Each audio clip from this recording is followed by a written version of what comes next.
हाँ दोस्तों, मैं प्रदीप मिश्रा आपका स्वागत करता हूँ अपने चैनल पे। जी हाँ, जहाँ आप जानते हैं कि हर एक अभिभावक चाहता है कि उसका बच्चा अच्छे से पढ़े लिखे, उनके उम्मीदों में खरा उतरे और उनका नाम रोशन करे।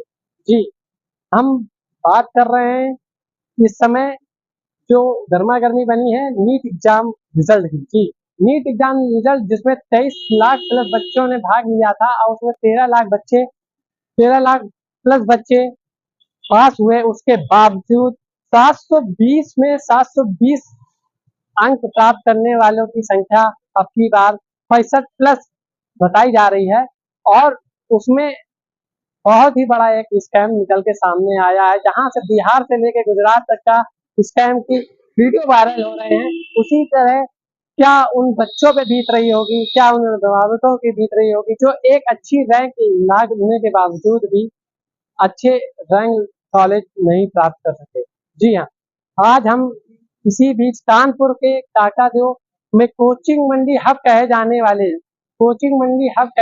वाले काकादेव में उपस्थित हैं और जहाँ पे हम तमाम इंस्टीट्यूट का भ्रमण किया और लोगों से मिले और स्टूडेंट्सों से मिले और उनका दर्द अपने चैनल के माध्यम से दिखाने का प्रयास किया कि किस तरीके से इस नीट के एग्जाम में किस बच्चों की जो फीलिंग्स रहती है, अभिभावकों की फीलिंग रहती है, टीचर जो अपने बच्चों पे इतनी मेहनत करता है, उसके बाद इस तरीके का रिजल्ट बार बार परीक्षा होना, फिर परीक्षाओं का रद्द होना, ये बहुत ही बड़ा स्कैम निकल के धीरे धीरे सामने आ रहा है। अब देखना ये है कि एजेंसियां किस तरीके से इस पे लगाम लगाती है, सरकार इस पे क्या कार्य करती है। हमारे साथ बने रहिए कैमरामैन प्रदीप जायसवाल के साथ। मैं अदिति तिवारी। मैम, कितने नंबर थे आपके? 676 आ रहे हैं 676। जी। तो क्या अपेक्षा की थी आपने 676 नंबर? हम तो एक्सपेक्ट करते, हमारे सारे टीचर एक्सपेक्ट करते कि हमको अच्छा कॉलेज मतलब केजीएमयू टाइप तो मिल ही जाएगा, बट अब जो कंडीशन उसके हिसाब से तो हमें सैफई और झांसी का मतलब लग रहा है। मैम, कितनी मुश्किलों का सामना करना पड़ता है या फिर कितनी कठिनाई होती है नीट का एग्जाम प्रिपेयर करने में? पूरा पूरा दिन पढ़ना पड़ता है, कहीं जा नहीं पाते, आ नहीं पाते, हम नहीं, सब लोग मतलब घर में भी सब लोग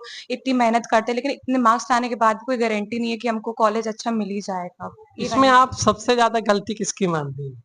एनटीए की ही है। अब उनको मतलब एजुकेशन सिस्टम हमारा ऐसा नहीं रहा जिसपे हम लोग रिलायबल हो सके। अब बहुत प्रॉब्लम होती है सब लोग को, मतलब कुछ बच्चे जो हमारे साथ के जिनके 650 आए होंगे तो कॉलेज भी नहीं मिल पा रहा है, जहाँ पर अच्छे अच्छे कॉलेज मिल जाते थे 650 पर, अब उनको कॉलेज मिल भी नहीं पाएगा, कंफर्म भी अब नहीं की है। बार 720 में 720 आना, वो भी इतनी बड़ी मात्रा में, उसके विषय में आप कुछ तो है, क्योंकि एक ही सेंटर पे इतने लोग तो नहीं आ सकते हैं और इतने सारे लोग, मतलब कुछ तो स्कैम हुआ है, तो डेफिनेटली इसकी वजह से सब लोग बहुत ज्यादा प्रभावित हैं। कितना सेक्रीफाइस करना पड़ता है आपको इस एग्जाम की तैयारी में? सब कुछ सैक्रिफाइस करना पड़ता है, पढ़ने के अलावा वो करते ही क्या है, बस पढ़ना ही पड़ता है। समथिंग कितने घंटे में? हम तो सुबह 7 o'clock 8 o'clock तक आ जाते, तो पूरे दिन यहीं 8 बजे तक रहते, तो 12 घंटे तो ऑलमोस्ट रहते ही थे यहाँ पढ़ने के 12 लिए। घंटे? जी। उसके बाद? उसके बाद घर जाके 1 घंटा पढ़ लिया तो पढ़ लिया, फिर सो जाते थे, फिर सुबह कोचिंग आना होता था। तो अपेक्षाएं कितनी रहती हैं कि एक अगर टॉप पे टॉप आएंगे या फिर हमारा इसमें सिलेक्शन हो बहुत जाता है, रहती, कितनी अपेक्षा? इतनी मेहनत करने के बाद तो फिर और ज्यादा बढ़ ही जाती है, फिर नहीं आता तो बहुत बुरा अच्छा, लगता है। क्या माहौल था जब आपको पता चला कि इतने अंक आने के बावजूद भी हमारा बेस्ट कॉलेज में नहीं हो जब पाया? हमने रिजल्ट देखा, सबसे पहले तो अपने मार्क्स देखे, तो हमें लगा कि देखिए बहुत अच्छे मार्क्स से मिल गया। उसके बाद जब रैंक पे आए तब पता चला कि ऐसे ऐसा हुआ है। उसके बाद धीरे धीरे वो न्यूज इतनी बढ़ती गई, अब तो फिर हो रहा है कि रीनीट का पेपर होगा, अब उसमें एश्योरेंस भी नहीं है, अब पेपर टफ भी हो जाएगा, उसके लिए फिर से हमको तैयारी करनी पड़ रही है। इतने मार्क्स आने के बाद भी कोई फायदा नहीं है। मैम, ये पहला अटेम्प्ट था कि सेकंड। Second attempt? जी। अच्छा, जिसका लास्ट अटेम्प्ट होता है उसके लिए क्या है? अभी तो ऐसे नीट में कोई लास्ट का नहीं है, क्योंकि अच्छा। एज लिमिट है नहीं, तो अभी सब लोग दे सकते हैं ऐसा अच्छा, चल। हाँ। तो आगे के लिए क्या तैयारी है आपकी? अभी सुन रहे हैं कि रीनीट के लिए फिर से पेपर हो सकता जी। है, तो अगर होएगा तो फिर उसके लिए तो प्रिपेयर ये करना सही स्टार्ट है कर कि दिया है। गलत है कि बार बार एग्जाम होना उसके बाद रद्द होना? सही ही है, क्योंकि काफी सारे लोग हैं जिनको मतलब जो कैपेबल थे उनको नहीं मिल पा रहा है, तो उनके लिए दोबारा हो जाए तो सही ही है। मैं कुछ सिलेक्टेड लोगों को ही, जिसको ग्रेस मार्क्स मिले थे उनको ही है। उनको ही है अभी तो, जी। लेकिन अब 8 जुलाई को फाइनल वो है, सुनवाई है, उसके बाद जो होगा सुप्रीम कोर्ट अच्छा, डिसीजन। परिवार का क्या रिएक्शन था? वो लोग भी खुश थे, बहुत खुश थे जब रिजल्ट देखा, लेकिन जब वही रैंकिंग देखी अपनी तो फिर थोड़ा सा दुख तो हुआ है कि जो क्योंकि डिजर्व बहुत कर रहे हैं। उम्मीदें रहती है परिवार बहुत ज्यादा उम्मीद थी, मतलब हमसे ज्यादा उम्मीद तो घर वालों को ही से। रहती है, टीचर्स को रहती है, तो बहुत बुरा लगता है कि वहां पर जो डिजर्व कर रहे हैं वो नहीं मिल पा रहा। तो आगे आपका बिल्कुल सिलेक्शन है कि आगे आपका बिल्कुल फ़ोकस है कि फिर से। हाँ, फिर से होगा तो पूरी मेहनत से देंगे फिर से। मैम आपका क्या नाम है? कामिनी शुक्ला। कितने हैं आपके? 586। 586। क्या सोचा था, विचार किया था? पहले तो हम खुद में ही डिसअपॉइंटेड थे कि इतना पढ़ने के बाद भी 586 आया, बट अपने से ज्यादा मुझे लाइक आदित्य जैसे लोगों के लिए बुरा लगा। हम इसके साथ ही बैठ के पूरे दिन पढ़ते थे, तब भी मतलब कि हमें ऐसा लगता था कि आदित्य को तो मिल ही जाएगा, मतलब इसने बहुत मेहनत की है। तो जब पता चला कि इसको भी नहीं मिल रहा तो काफी बुरा लगा, मतलब अपने से ज्यादा इन लोगों के लिए मैं बुरा लगा कि मतलब हमारे इतने अच्छे दोस्त थे, फिर से वो हमारे साथ बैठ के पढ़ेंगे, तो डिसअपॉइंटेड थे खुद में भी और सिस्टम में भी। अच्छा बस मैम, एक जैसे कि एक नीट की तैयारी करनी है, कितना पैसा खर्च होता है या फिर कितनी कठिनाइयाँ होती है? पैसा बहुत खर्च होता है। मेरे फैमिली काफी अच्छे फाइनेंशियल बैकग्राउंड से, तो मुझे तो कोई प्रॉब्लम नहीं हुई, बट मेरे बहुत सारे फ्रेंड्स हैं जिनकी कंडीशन उतनी अच्छी नहीं है, फैमिली सपोर्ट भी नहीं है, मतलब कि किसी की कंडीशन अच्छी है तो सपोर्ट फैमिली सपोर्ट नहीं करती है।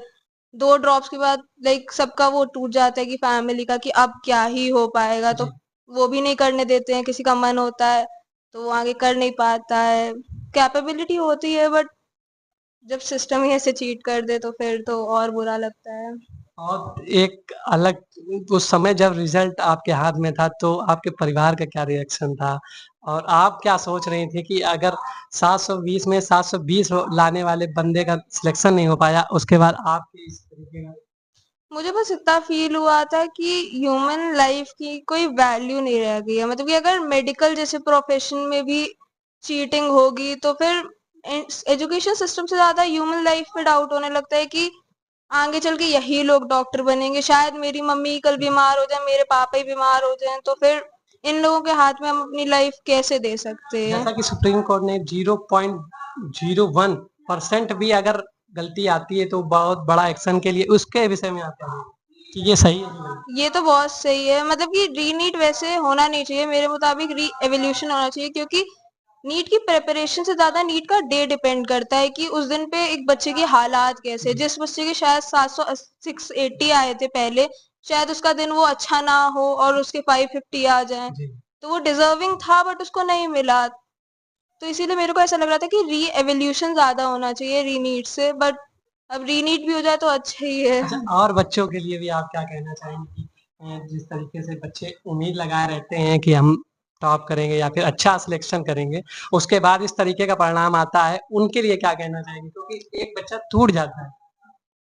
बुरा तो लगता ही है, बच्चे से ज्यादा मुझे ऐसा लगता है कि पेरेंट्स को बुरा लगता है, क्योंकि मेरे से ज्यादा शायद मेरे पेरेंट्स ने ही मेहनत की थी, मतलब कि उन्होंने पढ़ा नहीं बट तब भी मतलब कि पूजा करते थे, मंदिर जाते थे, सब कुछ उन्होंने अपने उसमें किया कि कितना दबाव रहता आया। है, समाज का कितना दबाव रहता है, एक नीट का एग्जाम, उसके बाद इस तरीके से। समाज का दबाव मुझे लगता है कि कम ही होता है, वो खुद की एक्सपेक्टेशंस जी। होती हैं कि हम, मतलब कि मेरे मुताबिक मेरे घर पे कोई कहता नहीं है कि तुम्हारा नहीं निकला, बट कोई कहता नहीं है तो ज्यादा बुरा लगता है कि लोग प्रेशर भी नहीं दे रहे हैं, सब कुछ है ये तो अच्छे ही तब लगे। भी नहीं निकल, नहीं तब भी खुद में डिसअपॉइंटमेंट होती है ना कि आपके आसपास वाले लोग इतने अच्छे हैं, सब कुछ विश्वास कर रहे हैं आप पे, तब भी आप कुछ कर नहीं पा रहे हो। जैसा कि आपने देखा किस तरीके से एक प्रिपरेशन नीट एग्जाम, जो कि इतना बड़ा एग्जाम माना जाता है, उसके बावजूद इस तरीके का स्कैम निकल के आ जाता है, तो लोगों के, स्टूडेंट की फीलिंग के साथ जो खिलवाड़ हो रहा है, उसके साथ अभी आपने हमारे साथ जो स्टूडेंट जुड़े थे उनकी भावनाएं सुनी।